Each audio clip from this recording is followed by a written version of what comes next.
സിന്ധു നദീജല കരാറിൽ നിന്നും ഇന്ത്യ പിന്മാറുന്നു, അത് റദ്ദാക്കുന്നു എന്നുള്ളത്. ഇത് എത്രത്തോളം ശക്തമായ തിരിച്ചടിയാണ് ഇന്ത്യയുടെ ഭാഗത്തു നിന്നും ഉണ്ടായിരിക്കുന്നത്?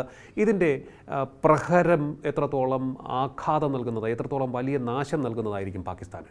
തീർച്ചമൂർച്ച വരുത്തി സ്ഫുടം ചെയ്തെടുത്ത ഒരു പദ്ധതി, അതാണ് ജല ബോംബ് എന്ന് പറയാവുന്ന ഒരു നടപടിയാണ്. അതായത് സിന്ധു നദീജല കരാർ ഭാരതവും പാകിസ്ഥാനും തമ്മിൽ 1960 എത്തിച്ചേർന്ന ഒരു കരാറാണ്. എത്തിച്ചേർന്നു എന്ന് പറയുന്നത് ശരിയല്ല.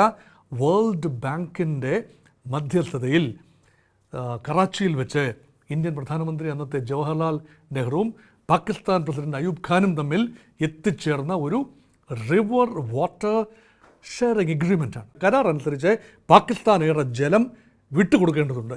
70% ജലം ഷെയറിംഗ് അനുസരിച്ച് 3 നദികൾ, വെസ്റ്റേൺ റിവേഴ്സ് എല്ലാം പൂർണ്ണമായും പാകിസ്ഥാനും ഈസ്റ്റേൺ റിവേഴ്സ് ഇന്ത്യക്കും വിട്ടുകൊടുക്കുകയും ബാക്കിയുള്ള മറ്റ് നദികൾ, ചെറിയ നദികൾ, അതിൻ്റെ ജലം ഷെയർ ചെയ്യുകയും ചെയ്യുന്ന ഒരു എഗ്രിമെൻ്റാണ്. അതോടൊപ്പം തന്നെ ചേർത്ത് വായിക്കേണ്ടതാണ് ഡാം.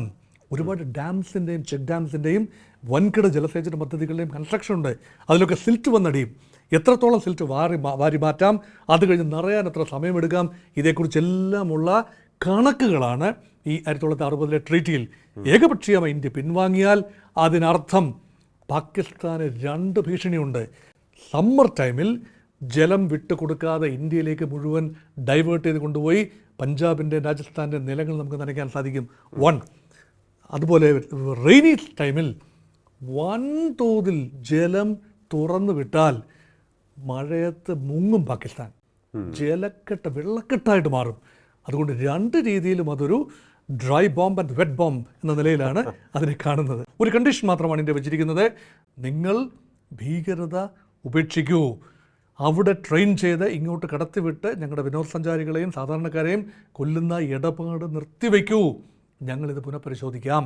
ഇക്കാര്യത്തിൽ തീരുമാനമുണ്ടായില്ലെങ്കിൽ പാകിസ്ഥാനിലെ കർഷകർ തെരുവിലിറങ്ങും. ഡൽഹിയിലും ഹരിയാനയിലും കർഷക പ്രക്ഷോഭം നടന്ന പോലെ ആയിരിക്കില്ല. അവരുടെ ജീവിതം വെള്ളം കൂടി മുട്ടുകയാണ്. അതുകൊണ്ട് പാകിസ്ഥാൻ ഭരണകൂടത്തിന് പിടിച്ചു നിൽക്കാനാവില്ല, സൈന്യത്തിന് പിടിച്ചു നിൽക്കാനാവില്ല.